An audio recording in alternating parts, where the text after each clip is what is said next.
Welcome back to the deep dive. So we're going to dig into a business problem today that feels, well, more urgent than ever. What do you do when your market is completely locked down? And not because of, tariffs or regulations. No, because you have zero infrastructure. And maybe even worse, your audience is just totally immune to anything you say. That is the big one. And our source material for this deep dive looks at a really brilliant solution to that exact problem. It's a strategy that was developed for a real company, and it was called the logistics of trust. The logistics of trust. I love that name. It immediately tells you the most valuable asset isn't a factory or, a fleet of trucks. Exactly. It's something much harder to build. So our mission today is to unpack this strategy. It was called the NGO entry gate, and it basically re-architected a distribution nightmare by using trust, the kind of non-commercial trust held by NGOs. Right.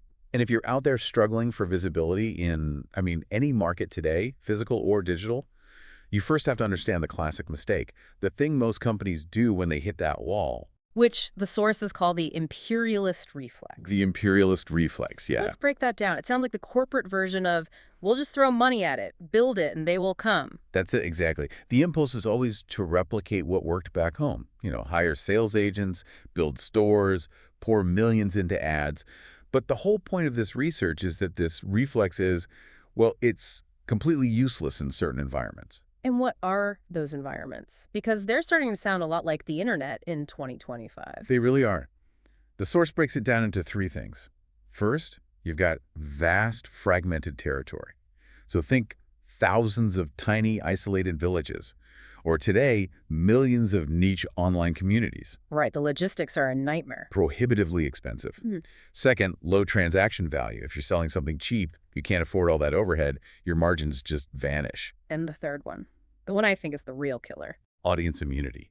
People are so saturated with ads that they don't see them anymore. And critically, they don't trust the messenger, that stranger in a suit, whether it's on their doorstep or in their social media feed. So you spend a fortune and get nothing back because you can't buy attention anymore. And you definitely can't buy trust. Not a chance. So most companies see that triple dead end cost, fragmentation, immunity, and they just give up. But the source material says you need a different kind of thinking, a transdisciplinary mind. Yes, a hypermedia mind. It's this crucial shift. A commercial mind sees an empty map and wants to build on it. But this transdisciplinary mind sees a system that's already working and just looks for a way to kind of rewire it. So it's not about building new roads for your stuff. It's about finding who already has the keys to the city gates. Precisely. And that search for the keys brings us to the actual case study. It was a huge global company trying to sell essential, low-cost medical devices in rural India. That was the challenge. And we should be clear, this wasn't about charity. The brief specifically demanded a sustainable business model. Right. So no mass discounts, no buy one, get one free. Those are just temporary fixes. They needed a system that could run on its own. Okay, so what were the obstacles they were facing on the ground? Well, they were huge, the three we just mentioned, but in a really extreme form. First, price. The people they needed to reach had almost no disposable income. Okay. Second, access. The logistics of sending a sales agent to one remote village, the cost of their travel and time was more than the device itself.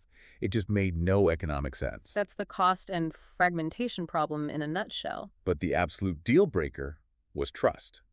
The source puts it so well. You could have a life-saving piece of technology, but a family will not buy it from a stranger who just shows up one day. The psychological risk is too high. They don't know the person. They don't know the product. Exactly. So you have this total wall, a critical need, a working product, but the economics and the psychology just don't line up. You need a partner who's already solved for trust. Which is when they started looking for an anomaly. They stopped looking at it like a business problem and started looking at it as a systems problem. Yes. They threw out the commercial filters. They weren't looking for stores or ad space anymore. They were just looking at the ecosystem itself. And this is where it gets really interesting. What did they find? They found something that just jumped off the page. The system was already saturated, but with nonprofits. At that time, India had roughly 3.3 million active NGOs. 3.3 million. That's not just a number. That's a whole parallel infrastructure. It is. The density was staggering. It worked out to about one NGO for every 400 citizens. In a lot of places, there were literally more NGOs than primary schools. Wow. So this invisible network that corporations just ignore because it's not commercial was actually the solution, hiding in plain sight. It was the solution. They realized this network was functionally the largest distribution network in the world. And it didn't just have reach. It had the one asset they couldn't build. The logistics of trust. The logistics of trust. The NGOs already had that deep, non-commercial relationship with the end customer. So that leads to the big idea, the NGO entry gate. The proposal was, I guess, simple but radical. Stop trying to build your own network. Use theirs. Just use the one that's already there. It was a complete system re-architecture. The NGOs weren't just aid recipients anymore. They became distribution partners, social micro-entrepreneurs. And that micro-entrepreneur part is key to making it sustainable, right? This is where the social business model comes in, the kind of thing Muhammad Yunus pioneered. It's the engine that makes it work. A social business is it's a non-dividend company. Investors get their initial capital back, but that's it. No profits are paid out to shareholders. So all the money the business makes gets recycled back into the mission. Immediately. Every bit of profit is reinvested to expand the mission. So money from selling one device isn't going to a corporate HQ overseas. It's being used to train more local health workers or to subsidize the next batch of devices for the poorest families. That's fascinating. But let's talk about the friction point. If the trusted NGO worker is now, selling something, doesn't that risk poisoning the well? How do you stop them from just becoming another salesperson? That's the most elegant part of the design. The device is never presented as a commercial product for sale. It's integrated into the NGO's existing services. Ah, so it's not a sales pitch. Not at all. The NGO worker who has been helping a family for years just introduces a new tool that helps with their mission. They're solving a problem the family already knows they have. So you completely de-risk it psychologically. Totally.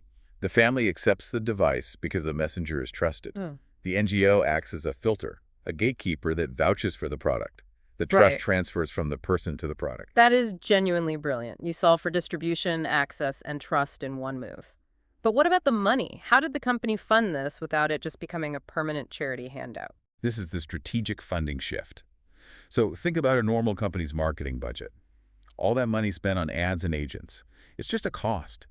And in these markets, it was a totally wasted cost. Money just thrown into a black hole. Right. So instead of doing that, the company redirected its corporate social responsibility budget, its CSR funds. Sometimes they even reallocated parts of that failed marketing budget And used it for what?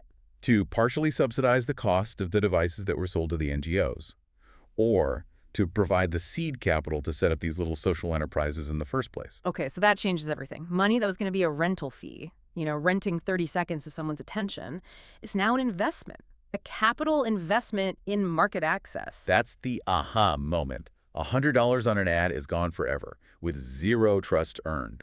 But $100 invested in a social enterprise builds your distribution, solves a real problem, and creates this incredible trust equity that pays off for years. So a cost that was a total loss becomes a sustainable, even recoverable social investment. The company can measure its marketing in actual health outcomes, not just ad impressions. It completely flips marketing from a cost center into a trust-building asset. It's the ultimate logistics hack. Now, I know someone listening is thinking, okay, great story about India a decade ago, but I sell software in a developed market. Why does this matter to me? It matters more than ever, because the internet has basically become a digital India. Say more about that. It's a vast, hyper-fragmented, saturated market where trust in strangers, which includes brands doing push marketing, is at an all-time low. If you're struggling for visibility in 2025, your problem is the logistics of trust. That's a perfect analogy. We are all facing that same triple wall: fragmentation, overload, and immunity. So let's make it practical. How do I apply the NGO entry gate logic to my business today? You have to put on that system architect hat. First step, identify your market's NGOs. Mhm. And I don't necessarily mean nonprofits. I mean the entities that already hold your audience's trust. So not the big name influencers who are selling a different product every week. No, absolutely not. You're looking for the quiet trust nodes. Niche communities, ethical opinion leaders, professional groups, subreddits that are full of experts, specialized newsletters. The place is built on a shared mission, not just commerce. Find the people who are already inside the gates, not the ones shouting outside them. Exactly. Then second step, propose a social business partnership. The worst thing you could do is show up and ask, How much for a sponsored post? Right. Instead, you frame the entire conversation around their mission. You ask, how can my product or my expertise help your community achieve its goals? It has to be about their success, not your sales target. And finally, third step, activate narrative CSR. Stop thinking of your ad budget as a rental fee. Treat it like investment capital for joint projects with these trust nodes. Sponsor research that helps them. Build a free tool that solves a problem for their members. Fund an educational series. You stop interrupting and you start earning an invitation. You earn trust equity. It's such a profound shift. We all know the logistics of moving physical things is mostly a solved problem now, but the logistics of trust, that is still infernal. And that's really the core insight here. The winners in the next decade won't be the ones who shout the loudest. They'll be the ones who understand that access to a closed market is only granted when someone on the inside opens the door. Which brings us to a final provocative thought for you. The source material basically argues that your marketing budget is a rental fee. You're paying for momentary attention, and then the money is gone. So what if you treated that money as a capital investment instead? An investment in trust-building partnerships. What percentage of your current budget would you immediately reclassify from expense to asset? That's the fundamental shift you need to make to build your own entry gate strategy. Something to think about. We'll catch you next time for the deep dive.